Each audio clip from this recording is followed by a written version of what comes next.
We can go ahead and get started.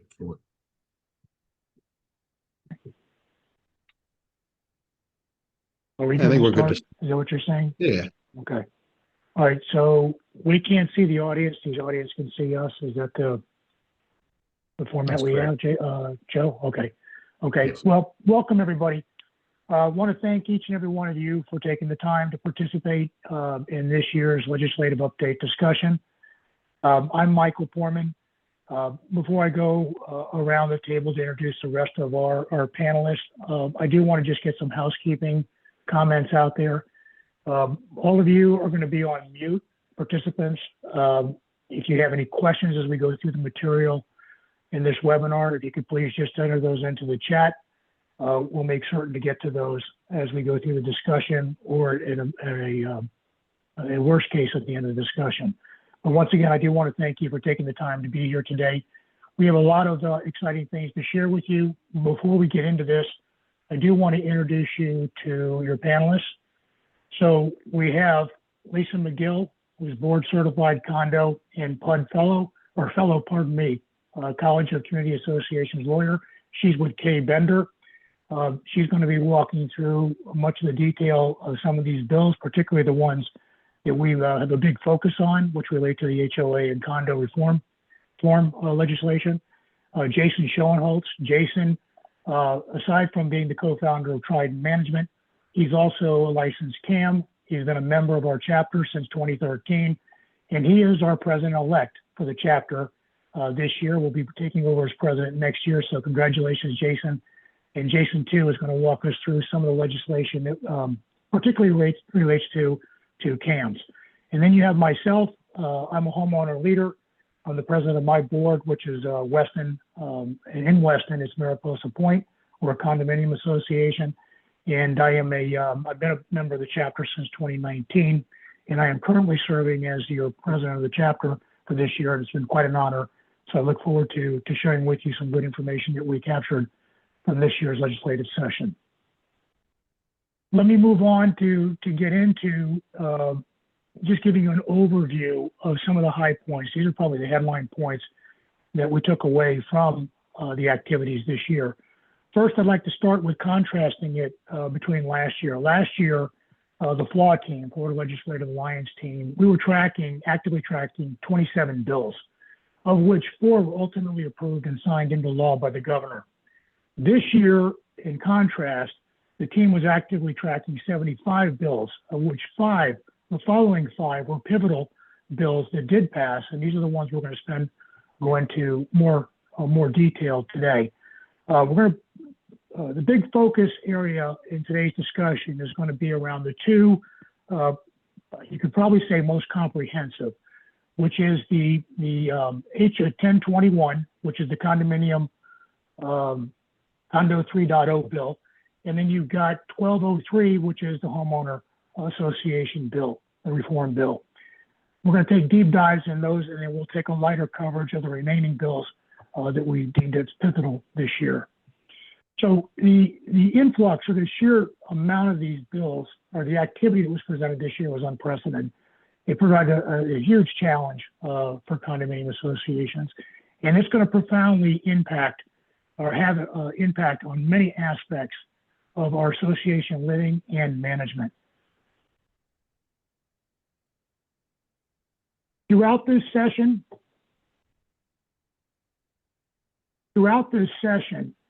which ended March 8th, it became increasingly apparent that the concern wasn't solely on the sheer amount of bills, the 75, the quantity, but rather it was a substantial impact or implications that these bills carried for associations. So we feel coming out of this session that CAI's advocacy efforts, we did have an effect in mitigating some of the potential harm that some of these bills had. And we also feel that we ensured more favorable outcomes across those bills that did pass. The enacted bills reflect a more balanced and measured approach, providing significant support to associations and their stakeholders. We want to thank, and we thank in large part, CAI's advocacy efforts. Critical bills like HB 173, the nonprofit corporations that operate residential homeowner associations bill, and the SB 278, the estoppel certificates, did not succeed in passing. And we believe that we inverted potential harm from these bills to community associations. So we look at that as one of those successful outcomes. In conclusion, despite the enormous challenges, the CAI advocacy efforts achieve positive outcomes, we think, for the condos and HOA associations, and we're honored to be able to share some of the details of that with you here today. So with that, I'm going to transfer it over to you, Jason, to take us through some of this legislation. Sounds good. Thank you, Michael. So there's a number of things that passed and didn't pass, as Michael said. Of course, I can't even see my screen now. So we're going to talk about the rules and covenants are in House Bill 59. There was 1178 that didn't pass. 600 did pass. Thankfully, the estoppel certificate 278 failed. And the flood disclosure is something minor that did pass. We'll talk about that quickly. I think one of the most positive things that came out was the My Safe Condo pilot program.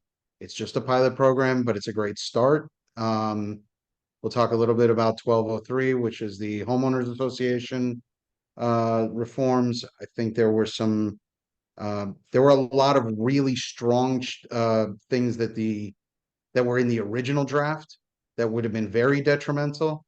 I think CAI and some of their advocacy partners worked really hard to get many of those things out of there and make it something we can live with.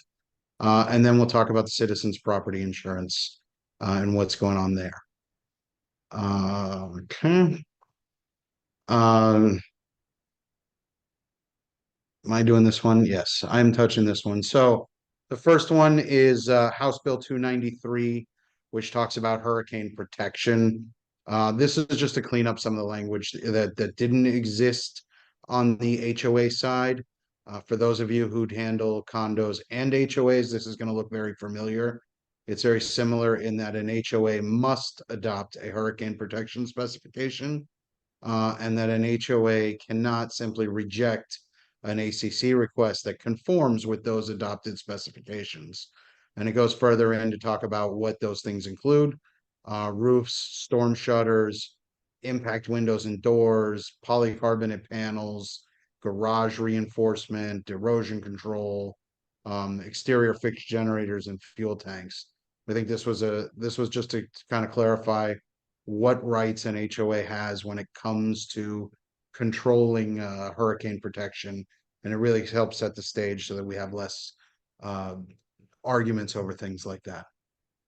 So, Lisa, I think the next slide is yours. Whoops. You're on mute.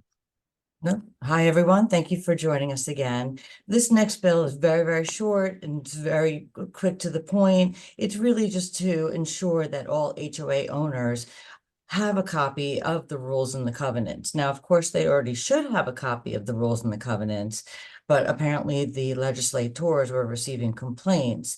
So it does require you HOA board members or managers that work with HOAs to distribute all the rules and the covenants by October 1, 2024 to all owners.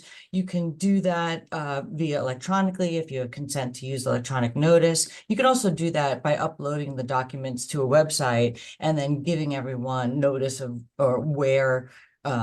notice of the fact that it is on the website. It also requires the HOA to distribute all amendments to owners. Now, as a practical matter, for amendments to the governing documents, including the declaration of covenants or the articles of the bylaws, you already do distribute those to the owners in advance because you need to have the ownership vote. And the statute said that if you had not distributed them, you must distribute them with the recording information after passage. So this is just really reiterating that obligation to make sure that everyone has not only covenant amendments, but also rules and regulations. You have to send out those rules and regulations if you're adopting them. It's pretty easy. The My Safe Florida My Safe Florida Condominium Pilot Program. Yeah, but as Jason mentioned, this is a fantastic thing. Now it's just a pilot program, but it does offer the inspections and mitigation grants.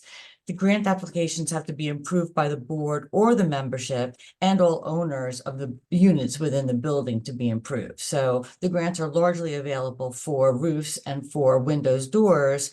If you're having a roof or a window door application, you have to get the owners in that particular building to agree to the grant, because at the end, if the grant is approved or the association is going forward with the grant themselves, itself.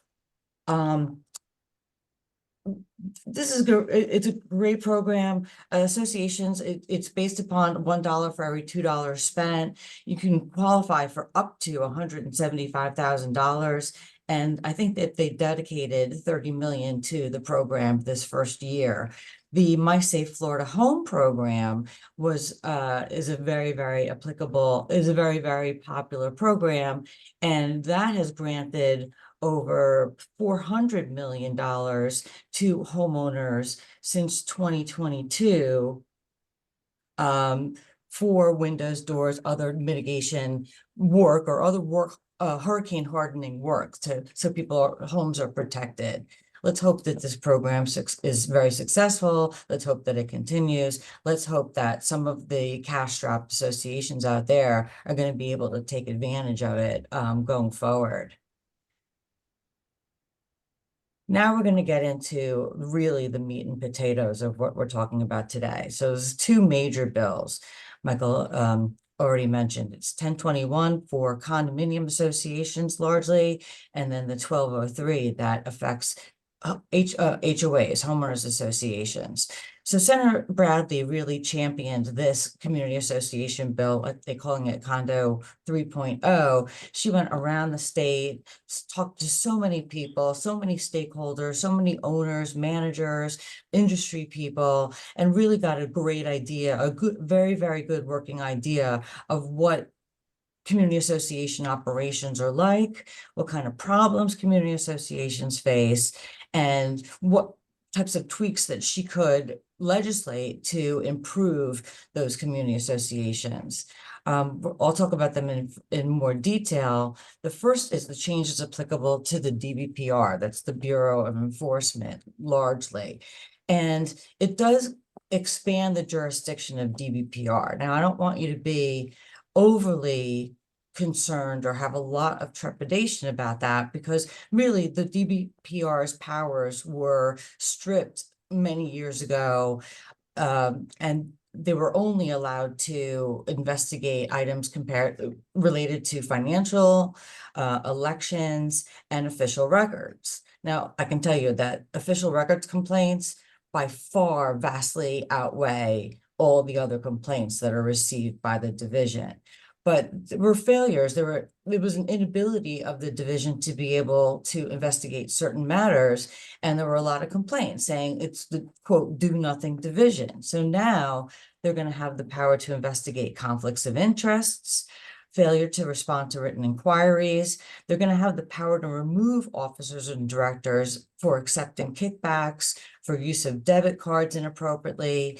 And as you're aware, if a director becomes delinquent for more than 90 days, the statute says that they've abandoned their office. But there was really no mechanism for the other board members or for unit owners to effectuate that. How are you going to get somebody off the board? So now the division will have the power to remove officers if they abandon office by not paying their bills, or if they're charged with a crime that relates to the association, particularly theft and embezzlement, like I talk about in the next bullet point. So they will refer theft or claims or other illegality to law enforcement agencies when warranted.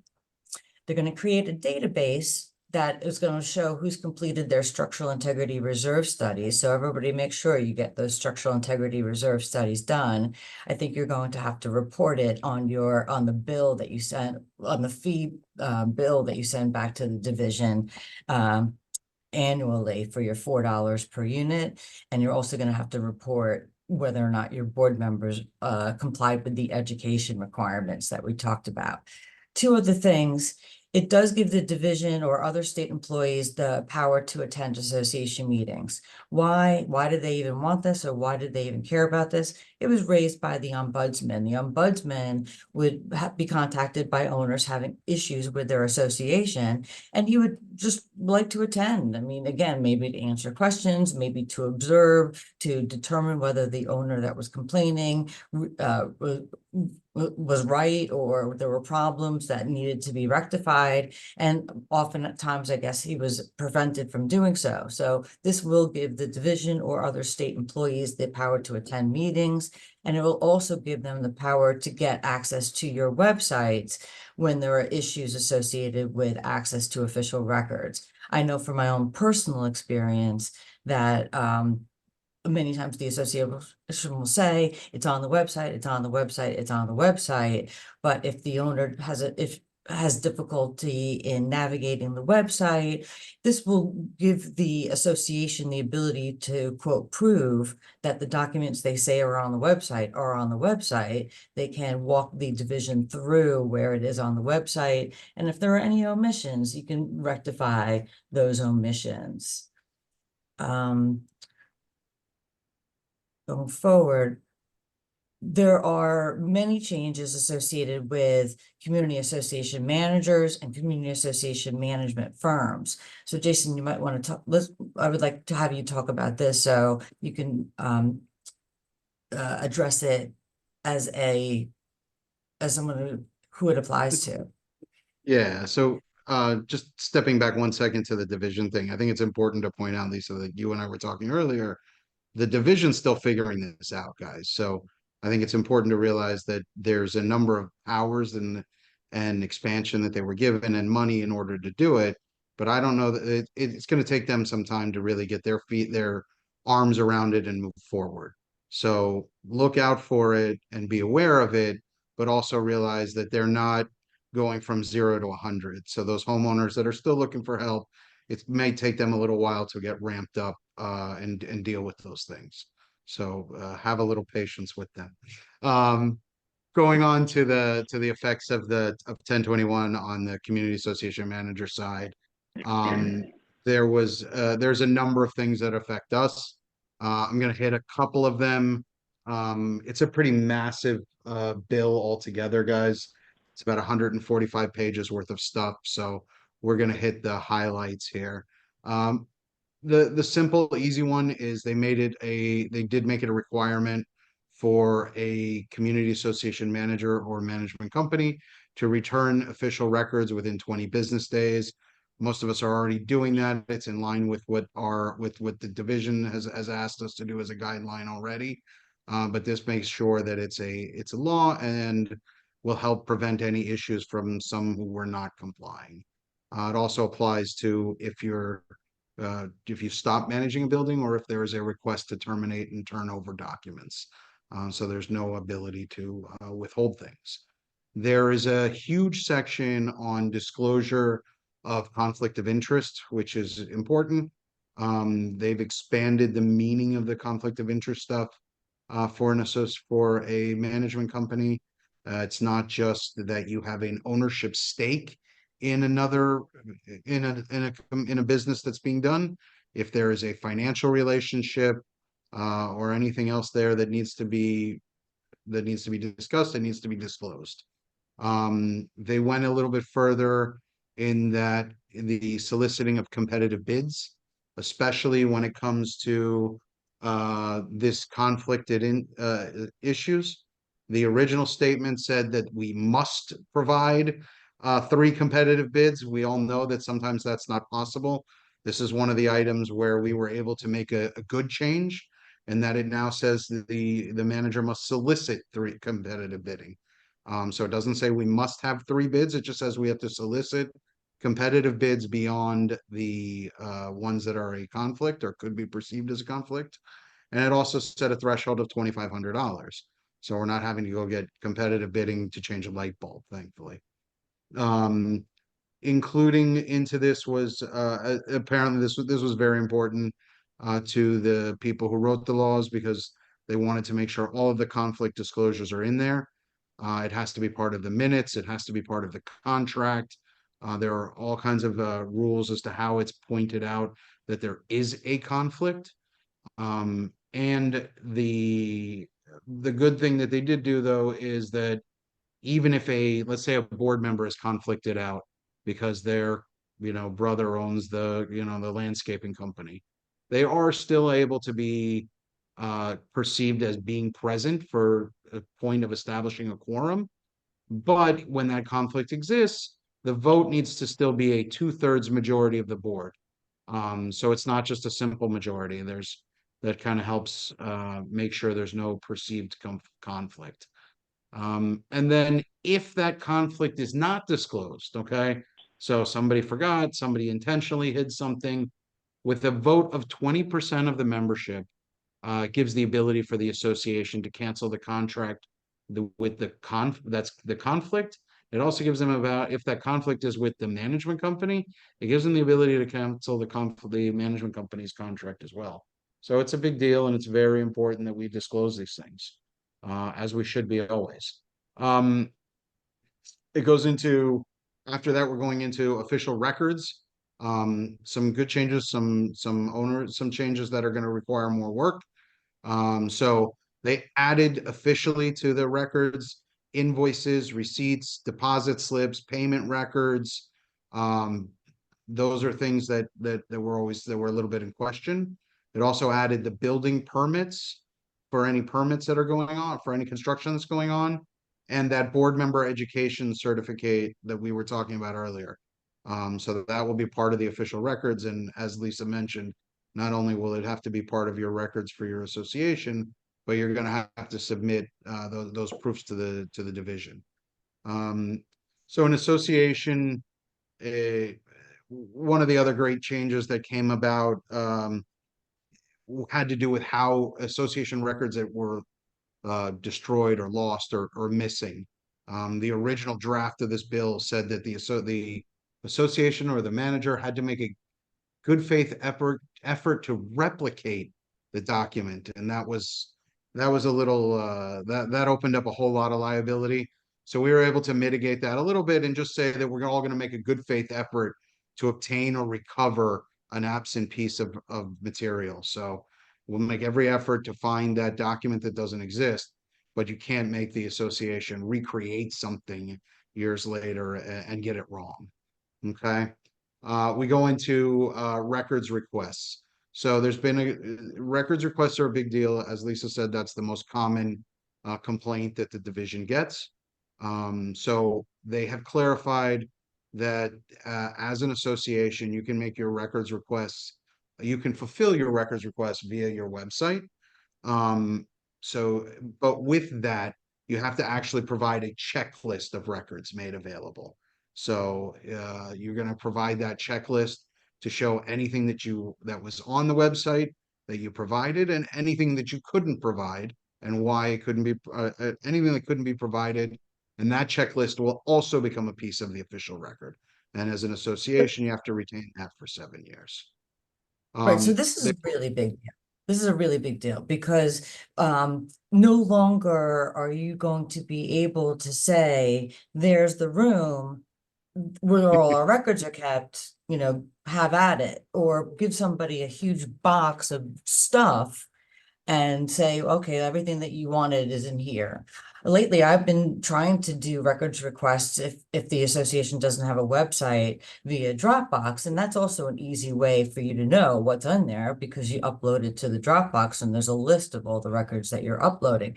But this checklist is somewhat of an onerous obligation or imposition on the part of the association, particularly those that aren't working with management, because management will be more tuned to what's happening with the statutes. So when somebody says they want A, B, C, D, and E, then you'll have to either have a checklist that says, okay, we have A, we have B, we don't have C, we have D, we have E. And that way you'll retain that checklist for 7 whole years. Now, where I see this to be a problem is when you get one of those record requests that basically just cut and paste the entire statute. So hopefully now that you have to have all these onerous requirements as far as fulfilling your obligation to facilitate access to the records, that we can have rules adopted that will limit the number of records that people are able to request at any one time. Because if they just copy and paste the statute, what are you supposed to do? Inventory every single piece of paper in your office or in your storeroom that you may have been collecting for, 20 years or something like that. So Lisa, this is a part good news story for us condo people, because these record requests are quite onerous. And many of them, when they're requested, we don't even have the people come in and actually sit in the room and have at it. They just don't show up. So this I think is a very favorable thing for us condo people.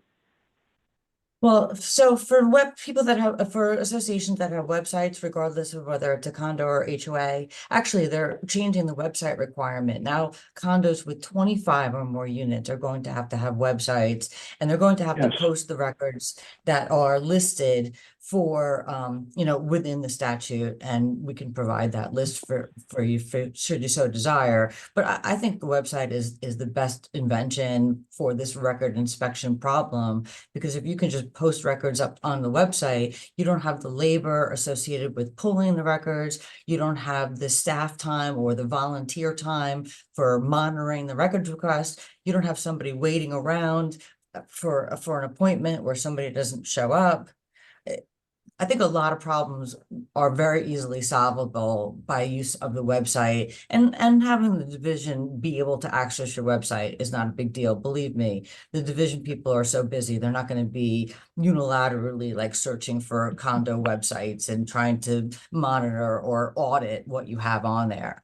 It's really going to just be complaint driven, which is the way that it is right now. I would add one additional point. You're also going to get a record of who's downloading that document.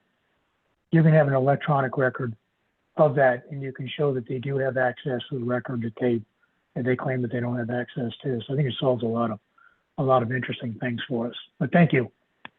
Very true. Right. And also one other tidbit, I think Jason said it earlier, but if you're going to have a board meeting to approve a contract, the contract either has to be attached to the meeting notice or otherwise made available to owners before the meeting. So I know that you all that work with management, your managers are fantastic people. They put together a beautiful board package for you with the agenda and all the documents that you need in order to run the meeting efficiently. But the owners don't have that information. And how can they be expected to ask questions relative to the contract or the work that's being performed if they don't have any idea like what it says or what have you?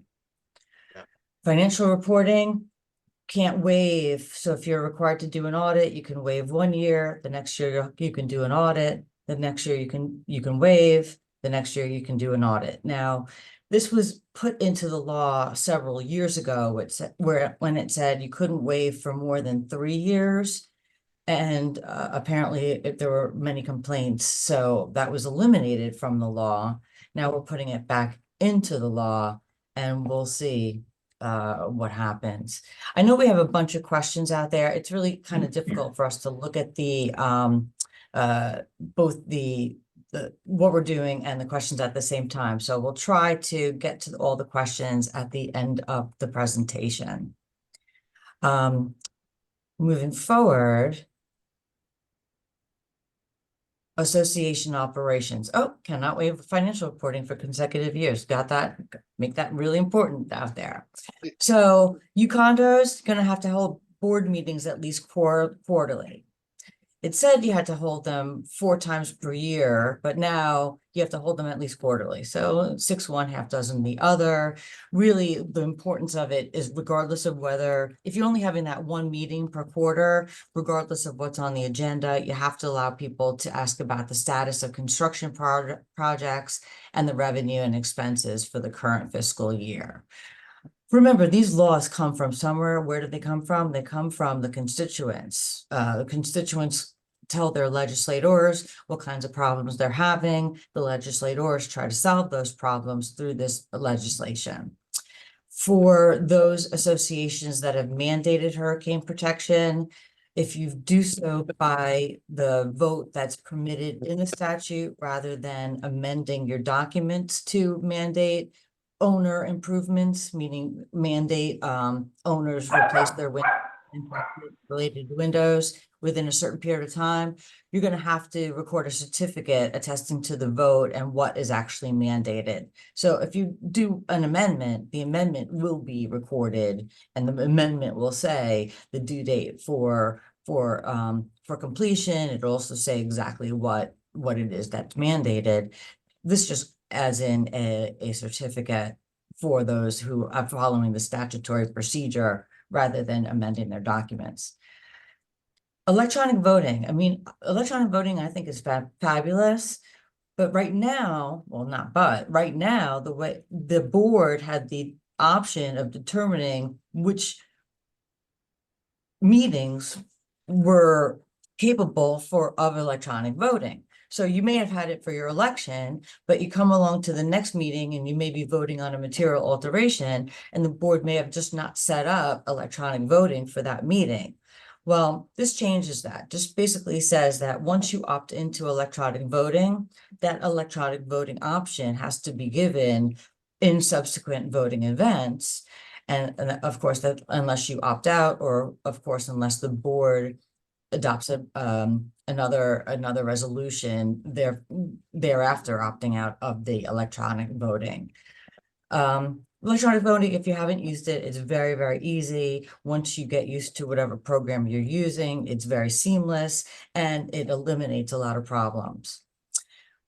When it comes to election and eligibility, you condos out there are going to have to notify all of your owners 90 days prior to the election of their delinquency status and the possibility of them being suspended for their voting rights and also for their eligibility purposes. So I know you have to have a meeting to vote on a suspension. That goes without saying. I know you have to post notice of your meeting.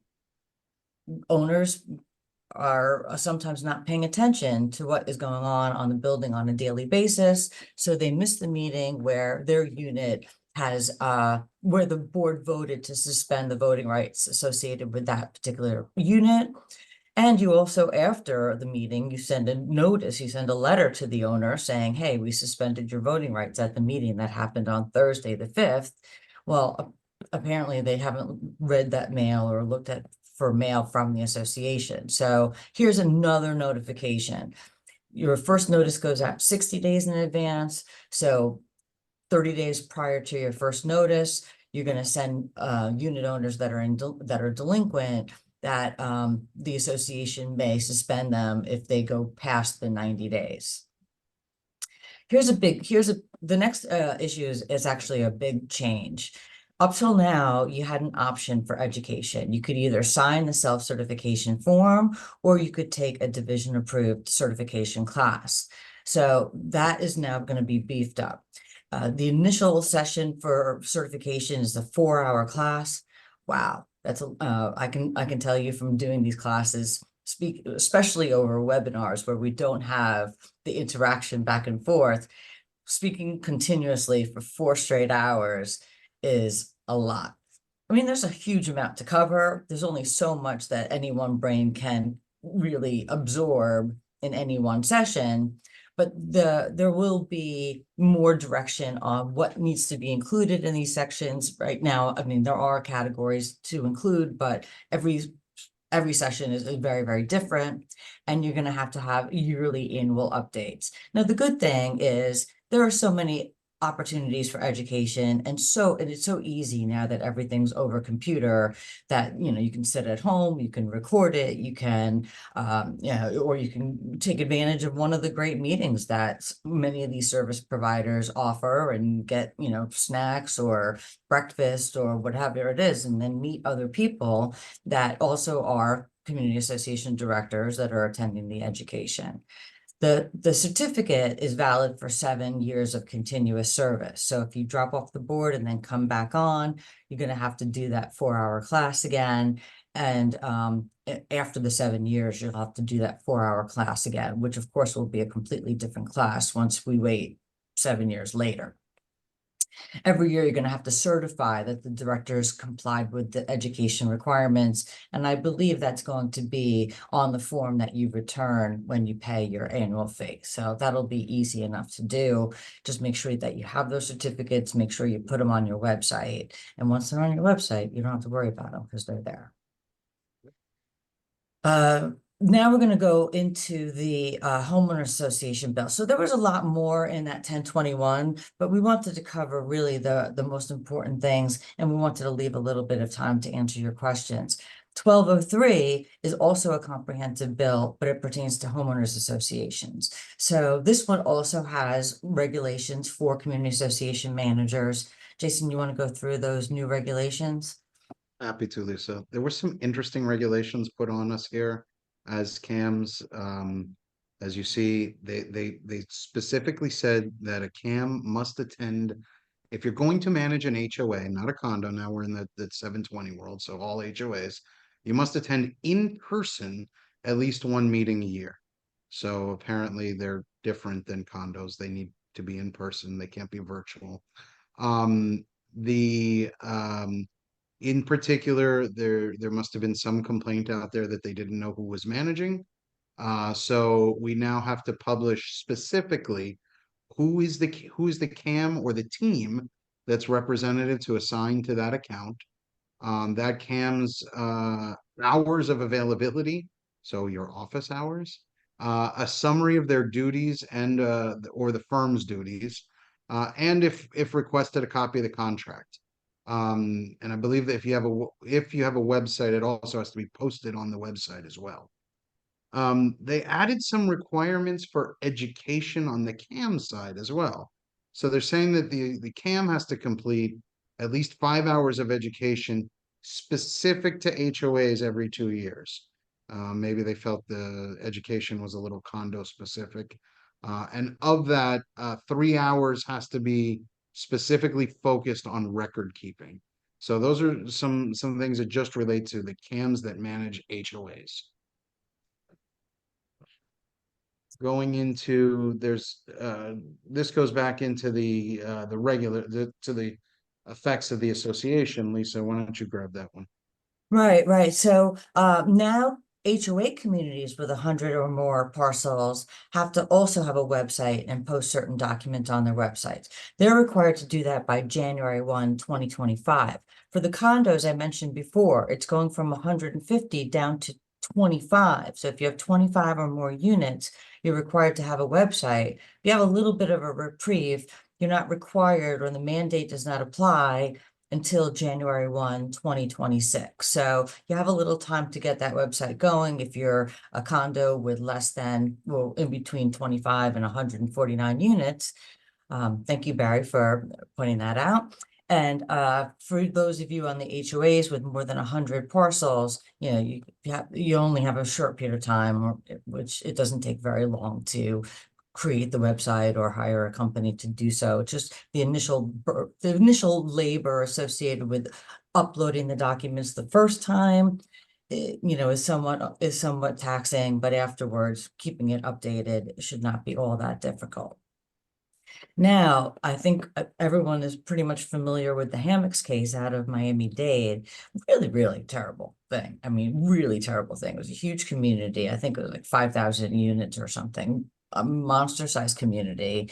You had board members that really were completely non-responsive to unit owners. There were actually absolutely no information provided regarding association finances or what money was being spent upon or what money was coming in.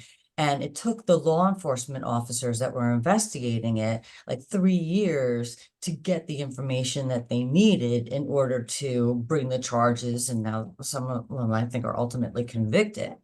So the law is changing here, and this is only for HOAs, but I can tell you that if you're in a condo, if you receive a subpoena from law enforcement, you don't necessarily need to respond within 5 business days, which is what the requirement is for HOAs, but you do need to reply. You do need to cooperate with law enforcement. You do need to comply with lawful subpoenas. So when I say assist law enforcement, that means if they want to conduct an inspection, they want to interview witnesses, they want to review your documents, please don't put up those roadblocks, because it's only going to look bad in the eyes of the person that's trying to conduct the investigation, and otherwise there's really nothing, there should be nothing to hide. So if you have nothing to hide, please make those records available. For associations, HOAs with more than 1,000 or more parcels, you're going to have an annual audit requirement. And then remember, you can't do the consecutive, just like in the condos, you can't do the consecutive waiver. So you can 1 year waive, next year not waive, or what have you. Financial reports, and that's what my next bullet point is, if you waive 1 year, you can't waive the next year. You waive the following year. Every other year, you're going to have the level of financial reporting that's required for your level of income. And just like in the condos, get rid of those debit cards. You're not allowed to use the debit cards. And of course, there are criminal penalties for using debit cards or any association funds for personal expenses or your own expenses. So remember, as a result of that Hammocks case, largely, there's going to be a lot more focus on association finances, and anything that you can do as a community leader or a community manager to disseminate the information about your finances is fabulous. I mean, the website is the easiest thing. If you're working with a management company that they produce monthly financial reports, those reports typically have copies of the bank statements with them. They typically have a list of all the expenditures, and all the items that have been paid throughout that particular period. It also typically includes a delinquency report and other information that you may want to know as a unit owner. That all that information can be posted on a password protection portion of your website, so outsiders won't have access to that information. They won't know how much money you have in the bank. They won't know, who's writing the checks, or who hasn't paid their bills. It's really only for association members. And as a result of largely, as I said, of that Hammocks case, there are also penalties for fraudulent voting activities. And the bill goes into a little bit of detail as to what they consider a fraudulent voting activity. So I would encourage you to become aware of that, and institute procedures in your own community so that you can try to curtail any problematic handling of ballots or handling of association votes. In that one case, I mean, I'm sorry to talk about it so much, but as I said, it was a massive community, thousands of homes, and they had the people online to vote, and they just closed the voting because it was getting to be too late at night with all these people online. Well, you have to know that that's not allowed. I mean, people want to vote. You have to let them vote. You can't say, uh-oh, too late, we're tired. We're going to stop all the voting now. No. Make it easy for people to vote in advance. And use of the electronic voting is so simple. It actually may cost you less because you have to pay for duplication and distribution of all those documents. Setting up a website, letting people vote whenever they can or whenever it's convenient for them. And then, as opposed to having the whole counting process take hours and labor and then recount because, the numbers came out wrong, it's seamless. I mean, it's immediately propagated who voted and how much and who voted, and the vote tallies for each of the candidates. So this 1203 actually places some burdens on the directors and officers. It confirms that the fiduciary obligations are the same. So you have to act in good faith with the care of a reasonable person in like circumstances and in a manner best believed to be in the best interest of the association, not as opposed to your own interests. So it doesn't really change the standard of operating for directors, but it does require more education. So 4 hours of education annually for HOA directors governing communities with less than 2,500 parcels. It's very easy. Doesn't have to be all in one big session. You can attend an hour webinar here, an hour webinar there, an hour webinar somewhere else, and then a breakfast, and then you're done. 8 hours of education annually for HOA directors covering communities with more than 2,500 parcels. And that education has to cover financial operations, financial transparency, record keeping. The division doesn't handle any complaints associated with HOAs, but I would venture to believe that there are as many homeowners within HOA communities that have suffered obstacles in obtaining HOA documents that as they do in condos. Record keeping, the filing process, there are going to be some changes to the filing process, and meeting notice and meeting requirements. The bill requires the director or officer to leave office if they're charged with a criminal offense concerning the HOA. That only makes sense. There really isn't an enforcement mechanism like you do now for condos, but we'll see if there are any changes that will make it easier for you to effectuate that right that you would have as a homeowner or a homeowner association. This next one is a little bit curious to me because the law now says that you have to allow or access to records within 10 business days of receipt of a request for those records. This one says you have to furnish individual homeowners with their ledgers or an accounting of their account within 15 business days of a request. So it doesn't really make a whole lot of sense, because if I was a homeowner in an HOA, I'm allowed to request access to my ledger, and you'd have to give me that access within 10 days. There are some penalties, though, for failing to provide the individual ledger or an accounting. So we're not going to get into that today, but you really need to be cognizant of that. I mean, with all of these laws on both sides, on the condo side and on the HOA side, record keeping, your record organization, how you keep your records is all very much been a focus of the legislators this year. There are some changes to the architectural control abilities of HOAs. They're not going to allow you to regulate interior changes that are not visible from the exterior. You have to eliminate review of changes to the HVAC system, air conditioning, heating, ventilation systems, so long as they're not visible from the exterior, or they're permitted by your existing guidelines, or that they're something that was typical within your community. And if you're going to deny an architectural review request, you have to tell them why. This is why we denied it based upon this guideline or this provision of our governing documents. Oops, let's go back. Okay, parking and vehicle regulations. I think some of you maybe have a little bit of consternation about this. And there's something else that I believe that some HOA directors are going to take umbrage with. But HOAs, pickup trucks now are regular personal or very, very widely used as personal vehicles. So the first item that it says is that you cannot prohibit somebody from parking a pickup truck, personal vehicle in their driveway or other legitimate parking areas. If you prohibit parking on the street, or if you prohibit parking in certain areas, those rules will still apply, but you can't say just because it's a pickup truck, even I guess one of the larger pickup trucks, not commercial grade, then they're going to be able to park there. You can't prohibit owners, guests, tenants, invitees from bringing or parking work vehicles into the community. Now, we're going to talk about, you can still prohibit commercial vehicles, but commercial vehicles are,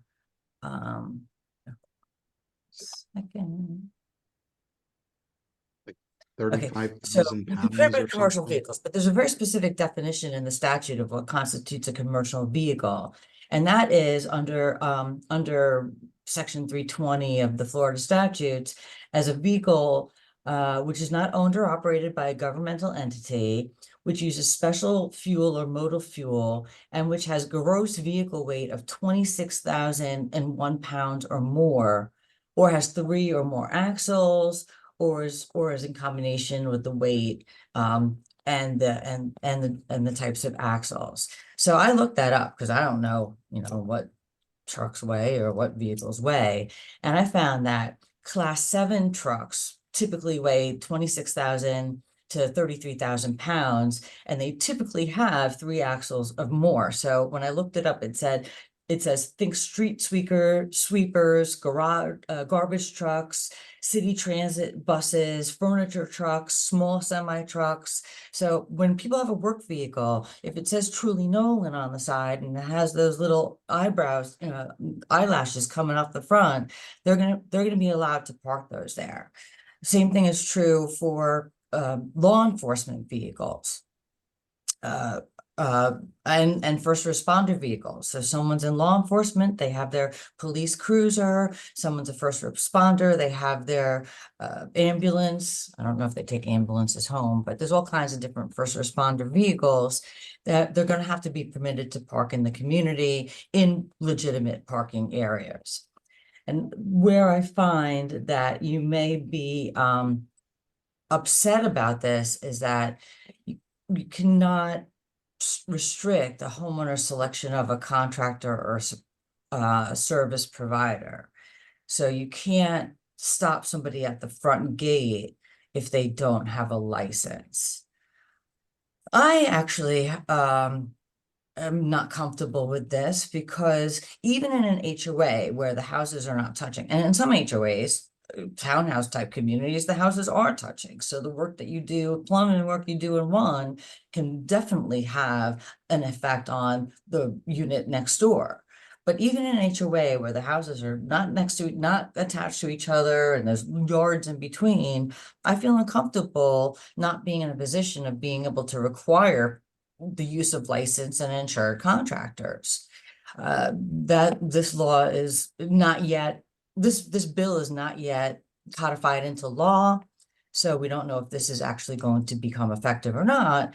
But this is something that I thought that most people would take a little bit of umbrage at. What do you guys think? Yeah, I think there's going to be a number of HOAs that are going to push back against this. I can tell you I have a few that, you require that proof of insurance before you can get on the property. I don't want you driving your truck, God forbid, into somebody else's house, not even, an accident that's on the work that you're doing, but just being on the property. And now we don't have that restriction. So there's definitely going to be some debate on this one. I think if it does get signed into law by our governor, I would expect that provision to be revisited next year. Yeah, I think there's going to be some unintended consequences of Yeah. it.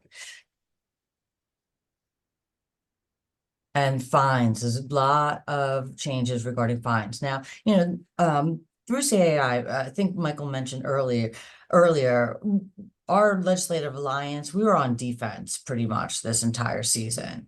And this 1203, we were on defense a lot for this entire season. So when it comes to fines, I mean, it initially said that you couldn't lien for any fine whatsoever.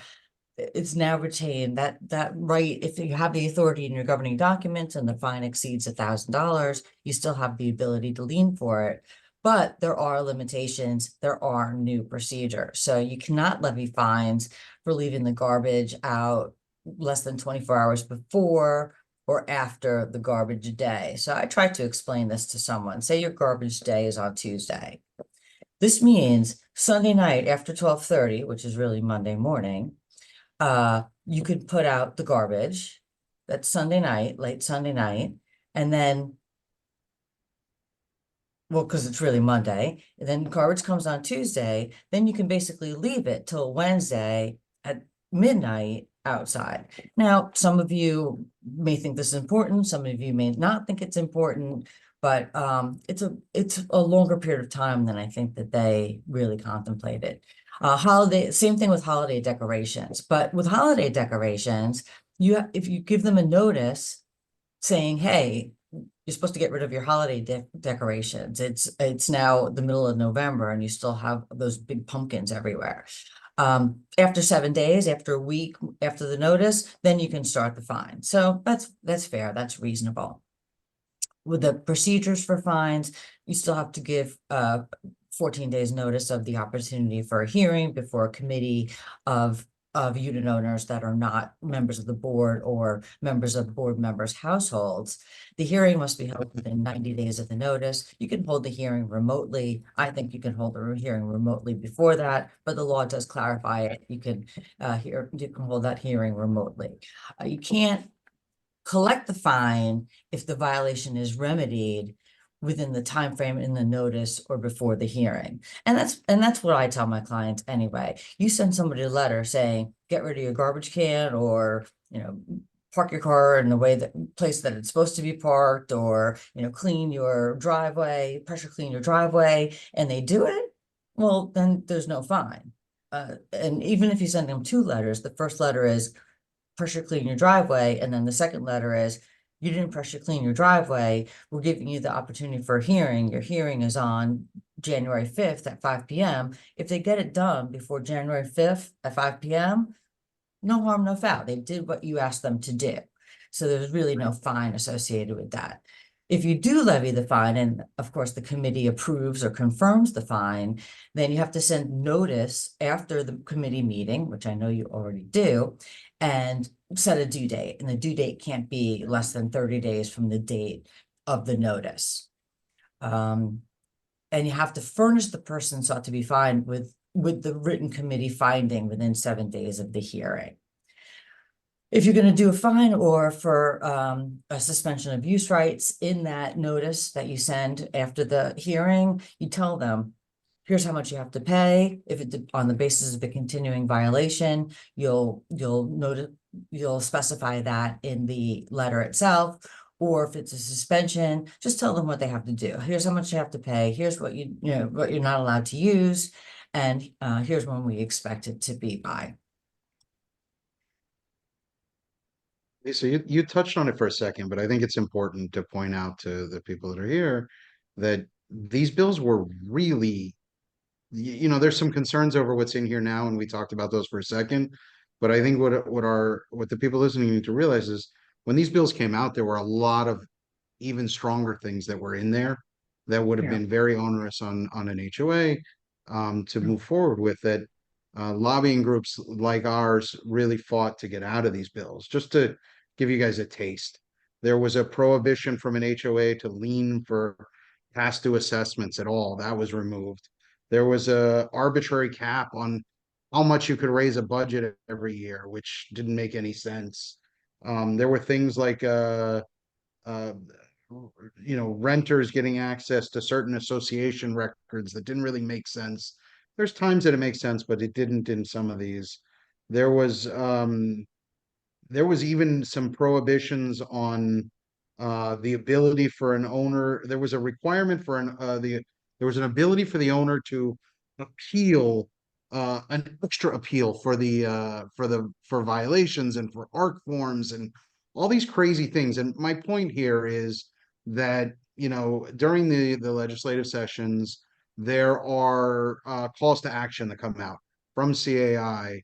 Lisa's firm shares them, my firm shares them, and a number of people do. And it's those calls to action, when they come up during the session or during the year that we want you guys to be looking out for, because the legislators respond when they get an avalanche of emails that say this doesn't make sense to us, because a lot of this stuff is very reactionary in the first place. Lisa mentioned that not Pasadomo, excuse me, Vicky Lopez and a number of the other legislators went around the state, here all over listening to homeowner complaints. We all know what happens is those homeowners that are happy aren't at those meetings, right? So hearing the other side of it is just as important. So we're going to ask from you when we go forward in a second, some calls to action coming forward. Yeah, and Jason, just to add to that, there's a part in those call to actions where you can actually put, add your perspective. And we encourage you to do the same, do that, because just the form itself, where it's already conveying the key messages, either for or in opposition of a bill or piece of legislation, you want to put your how in there, or your why you do. If you can insert some language in there too, those just add a little something extra to the impact when legislators receive it. Yeah, I Great. wholeheartedly agree. Thank you for raising that point, Jason, because as I said, we've been on defense this entire year, and I don't have the statistics. We do have them somewhere, but we had a tremendous response to at least one of the calls to action. It may have been on the estoppel bill. And that was really very effective with the legislators. They can see, I mean, I think they have staff members just basically count how many come in, and they say, oh, this is way too many. Let's not even broach the subject, or, maybe we'll revisit this next year. So those calls to action, if you're a CIM member, or even if you're not, we send them out to our clients, and you're able to voice your opinion. It'll automatically propagate with your state representative and the senator that's appropriate for your area. It's really, really important for people to know what you think, especially you that are dedicated enough to participate today on a webinar to learn about your responsibilities, and that we know that you care about doing the right thing. Mm-hmm. Speaking of, so Well, did we miss one, Lisa? I'm sorry. no, that was it. I thought so. Go ahead. No, I was gonna say, and I'll let Michael talk for a second, but Lisa and Michael and I and another 17 delegates with us are members of the Florida Legislative Alliance. And we do our part and do a lot. Lisa more than most of us, because she actually writes some of this stuff. But we definitely need you, and Michael, go for it. Okay, fair enough. So on the screen now, you have some links here and some resources that you can access. We encourage you to do that, to get involved in the advocacy process. I'm going to move forward here to bring it back home to the chapter. So we want to also, first off, thank you all for participating today. Really appreciate the turnout. Looks like we had a really nice turnout, over 200. By my count, it looks like about 213 people joined us today. So thank you for that, to putting some time aside to do this. I hope you found it very useful and beneficial to you. Also want to just bring to your attention, we did launch our website. We cleaned it up, basically did an uplift to it. It's now out there available. We encourage you to come visit the website. And we also, on the website, you'll see on the what's happening side, you'll see our events calendar. And we encourage you to take a look at that. You'll see what's coming up, and come join us. We look forward to your participation, and we look to really start focusing on delivering greater value at these events. We hope you see that and experience that when you do participate.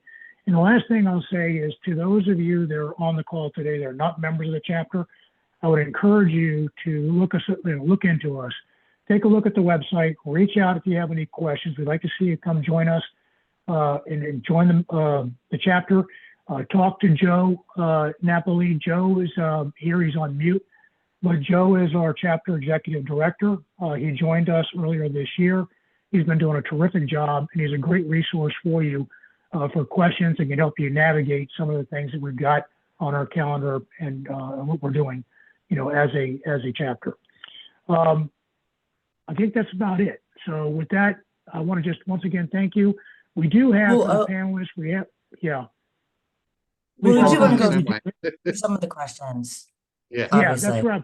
Yeah, so some of you can drop off if you don't have any questions and want to stick around, but we do have about 38 questions in the queue, so I don't know how logistically we're going to address a lot of these. So do we want to open this up and open up mic here, or do we want to try to tackle them Do a read. No, I Right, don't, well, so I think we many should of go you asked through about them. the presentation and the slides, so we're gonna send out a copy of the presentation to everybody that registered today. I don't know exactly if you can download the slides from the recorded webinar, but if you really need, if you really want a copy of the slides, you can always reach out to me or one of the other panelists here today, and we can PDF it and send it to you that way.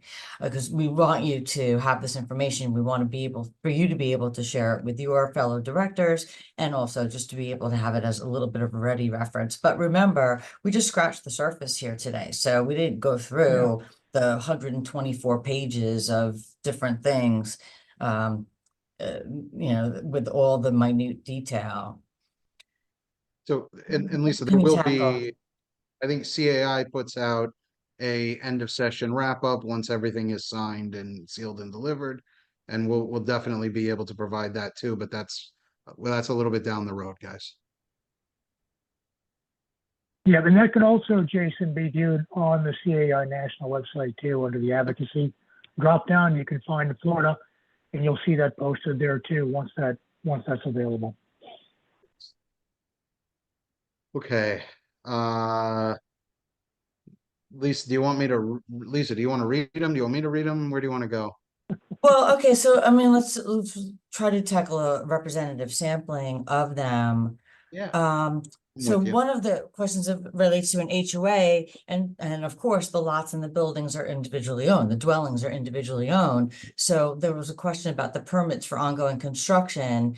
So the HOA website requirement, I'm not sure for whether it even contains permits as one of the listed items that needs to be posted, but that would pertain to permits obtained by the HOA for work being performed by the HOA.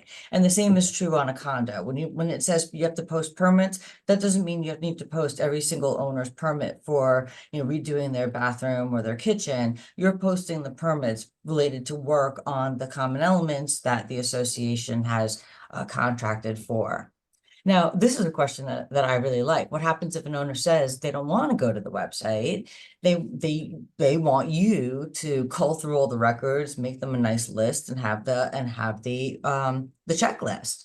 Oh, the statute now says specifically having the documents posted on the website is sufficient. Now, I'd encourage you, some people are just not, they don't have the wherewithal to use the internet. And I think, you'll know whether or not that's the case or whether someone's just being obstinate. So to the extent that you need, just put them on the website, they're there, give them their password. And if anything, you can give them a little bit of assistance in navigating the website if it's not as user friendly as you would like. But I do want to encourage you, like where it's appropriate, help people out if you can, right? Absolutely. Confirming more than 25 units or more now require a website. Yes, for condos. For HOAs, it's going to be 100 or more. Well, as of whatever it is, June, the start date, For, it's not. right. So for HOAs, it has to be done by January 1, 25. I think for condos, it was January 1, 26. I think they get a little bit, they get more time to do it. Great. Here's a question. Can HOAs place restrictions on the appearance of vehicles that are now allowed in the driveways?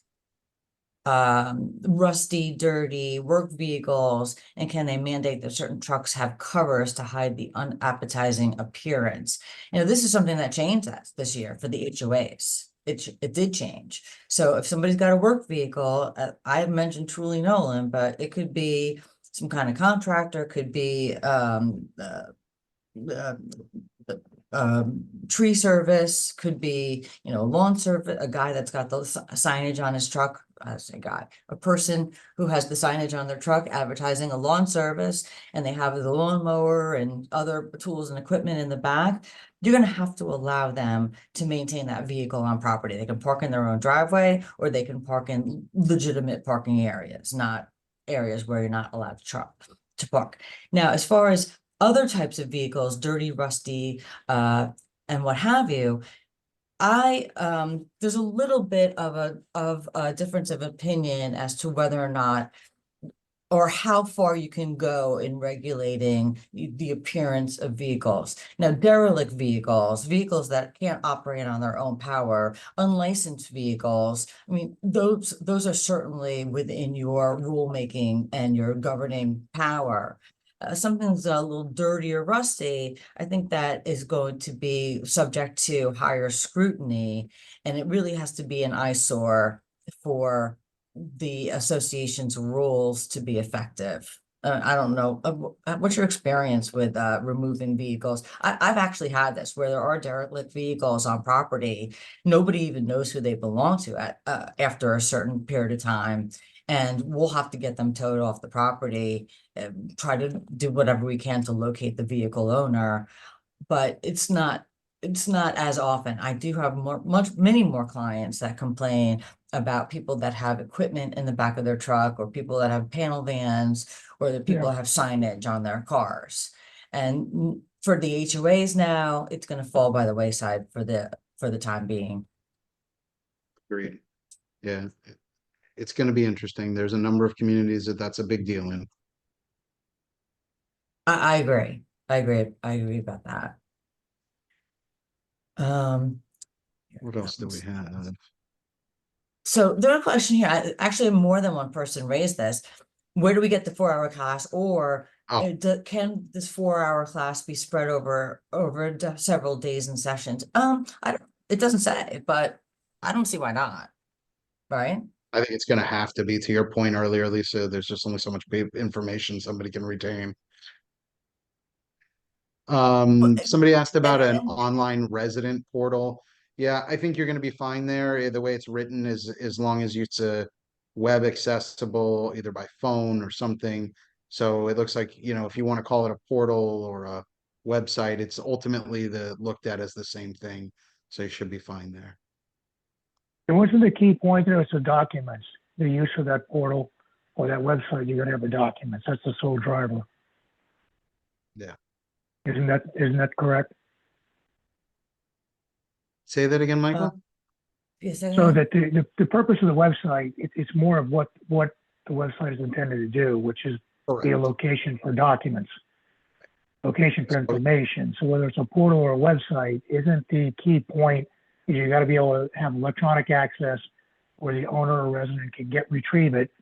It's a mechanism for those access those documents. That's the key. As long as that's secure document. Yeah, secure document repository is really what they're looking for. Yeah. Right. It can be like an intranet type of thing or a portal type of thing. Here's one about the financial audit. So this owners association waived the audit for 5 years.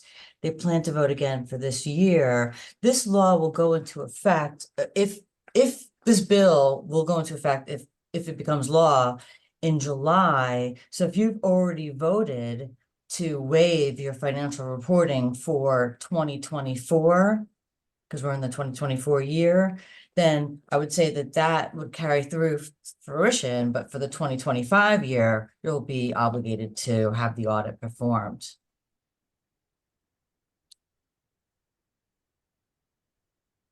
Somebody asked about the pilot grant program. We don't really know yet. We're all kind of looking forward to seeing what it'll look like.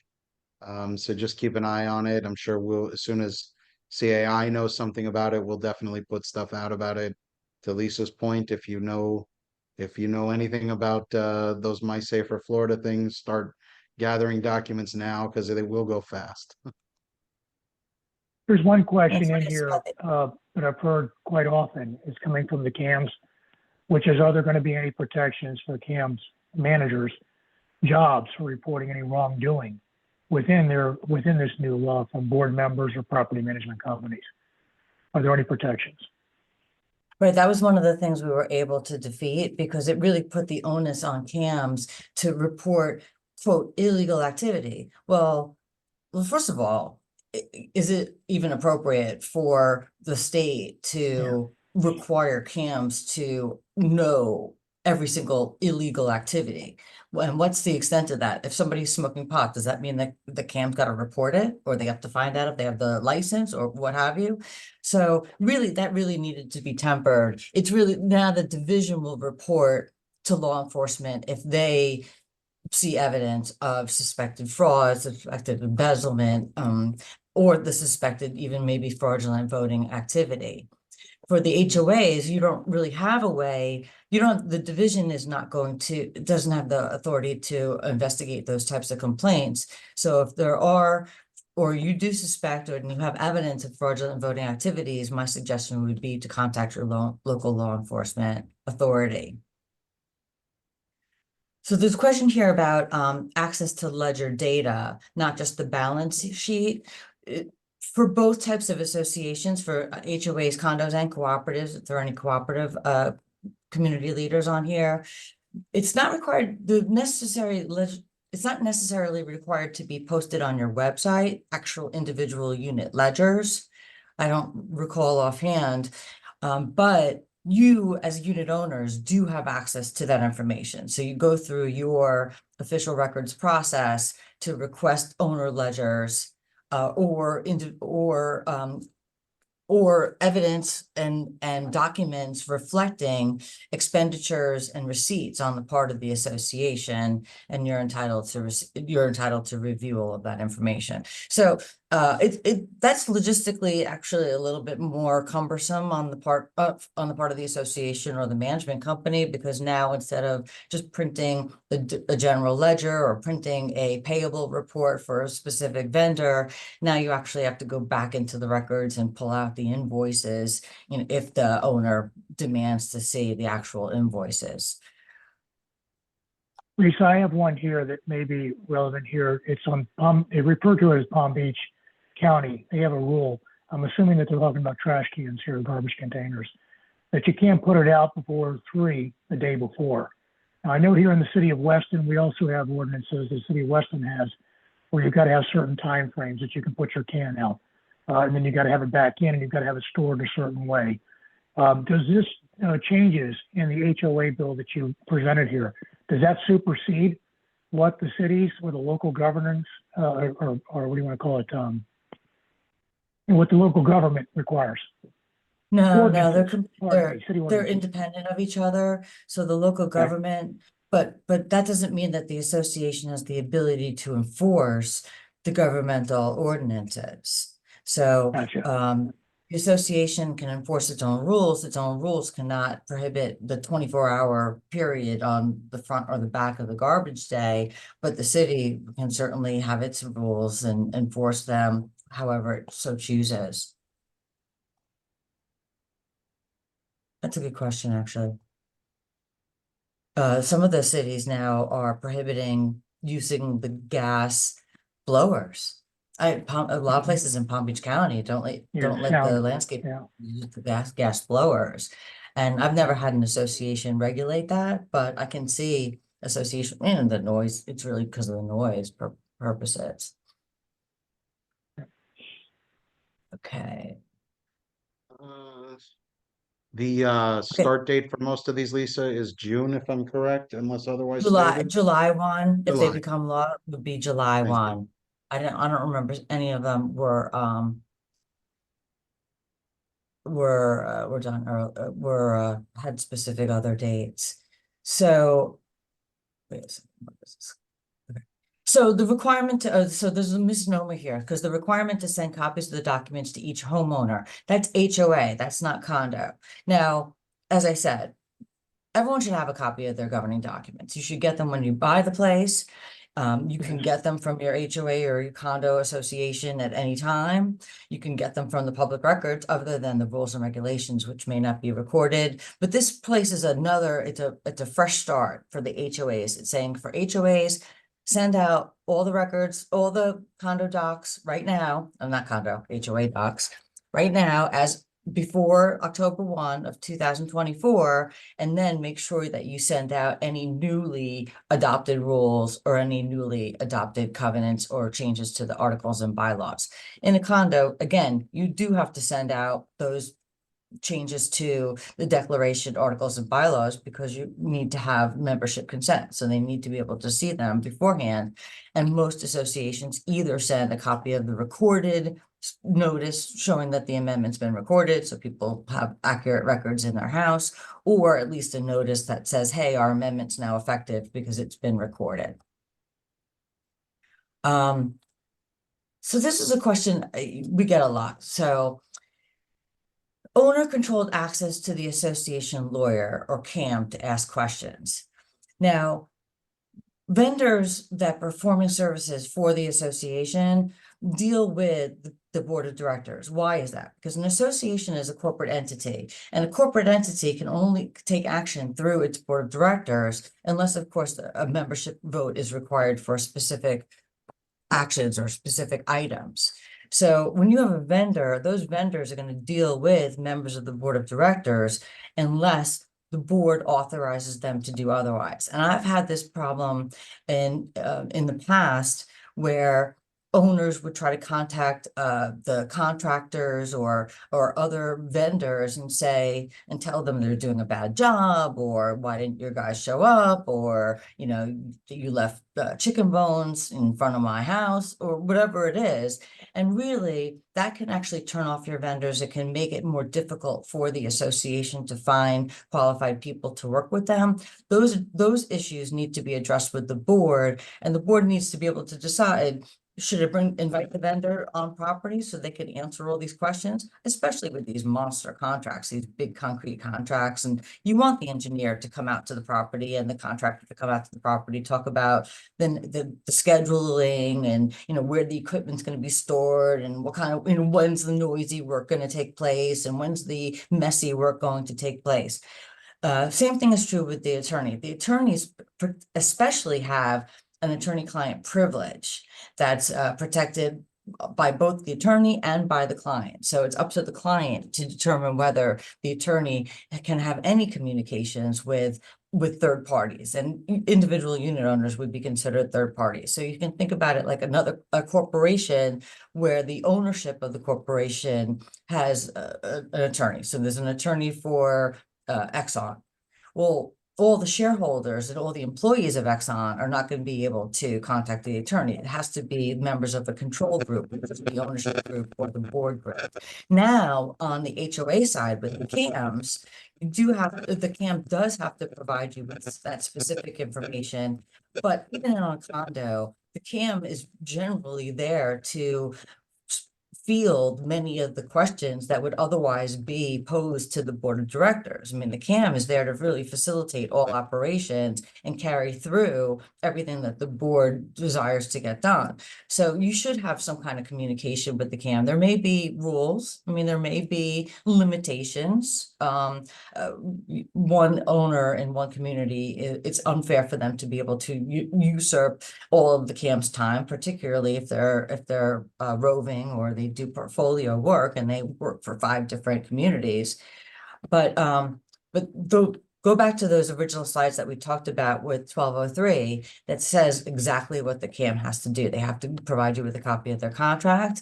They have to tell you who's going to be working on your file, and they have to give you hours of availability for your questions or concerns. Lisa, there's a good question here, and it's worth pointing out that there was a question of whether there were any changes to the dates related to milestone or structural integrity reserve study. I didn't That was know, not something a this lot of year. people were looking for. And I think it's important to point out that there were not.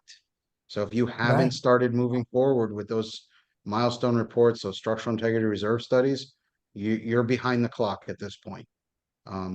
It's important. You need to make sure that it's moving. Especially with the SERS. Now, the same thing of obviously the milestone.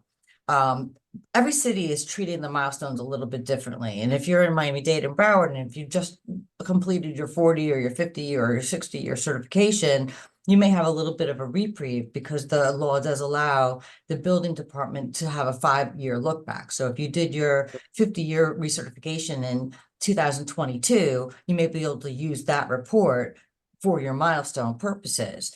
But for the SERS, remember, you can't, if you're a community that's required to have a SERS, that means that you're 3 stories or higher, you can only move or waive reserve funding until the end of this year, 12/31/24. So you don't want to get your SERS report on 12/15/24 because you may have money in reserves dedicated to non-SERS components that you want the members to vote to move into the SERS components to minimize or reduce your mandatory funding obligations. All of the reserve providers of which I'm aware, I mean, they have wait lists right now, but they've hired additional forces and they're getting people out there and they're getting this work done. So to the extent you can, you're going to be far better position if you get your SERS report by the end of the summer, so that if you do need to move any money around, you'll have time to get the notices out to your members and have them vote to move that money around. You also need to realize that it's becoming an important component of a sale at this point. The realtors have gotten Very much into so. it. Buyers have heard the buzzword, so it's pretty critical. Question about the HOA debit cards. Yeah, that's gonna be just like the condos. They can't do them anymore. So whenever, if and when this law takes effect, it'll go with that June start, that start date that, why do I keep saying June? The start date of this mentioned. July 1 start date.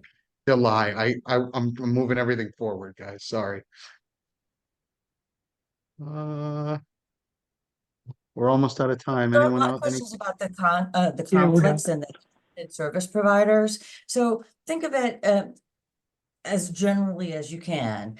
If a board member, if the manager or a management company is going to derive a benefit for you by you contracting with them, then I would call that an interested service provider. And it's also true of like their spouse. So if the management company owner's spouse owns a painting company, again, it's not the management company, but it's their spouse, and they're going to derive a benefit if you contract with them. Now, it doesn't necessarily mean that it's a bad thing. I had a client where the property manager, she was an individual manager. She worked there for 20 something years, and her husband was a painting contractor. And let me tell you something, every 7 years they went out for painting bids, and the bids were sealed. And her husband always bid, and his bid was not necessarily the lowest, but the board chose that bid. Why? Because they knew those workers were going to be white on rice when anyone said anything, because it was the boss's wife that was the property manager. So not only did they get workers that were very attuned and knew that they had to be spot on with everything that was done, they also got some additional work performed, and they would come back to do even more cleanup work, and it wound up working as a win-win for both of them. So it's just a matter of disclosing it. It's just the disclosure. And it really, how can you as a board member make intelligent decisions unless you have the information that's necessary to make that decision? There are big management companies out there that have been able to negotiate favorable contracts with other types of providers, and it may work out better for you, but you want to be able to know that there's that relationship, and whether or not there's going to be anything otherwise associated with the service provider. So I think we're at time, folks. I've got within about a minute. So if you don't have any objections, in closing, I'd like to just remind everyone, please visit our new website. If you're not a member, please consider joining. Join us so you can participate in more of these in the future. And lastly, if you have any questions, reach out to Joe if you have any questions or need any additional assistance. But I do want to, on behalf of the panel, just want to thank everybody for spending the last hour and a half with us, taking your lunchtime. And we hope you found this to be a very good use of your time, and you're going to walk away with some things that you didn't know coming in. So once again, thank you very much. And you all have a good day, a very nice day. Thank you. Thanks, everybody.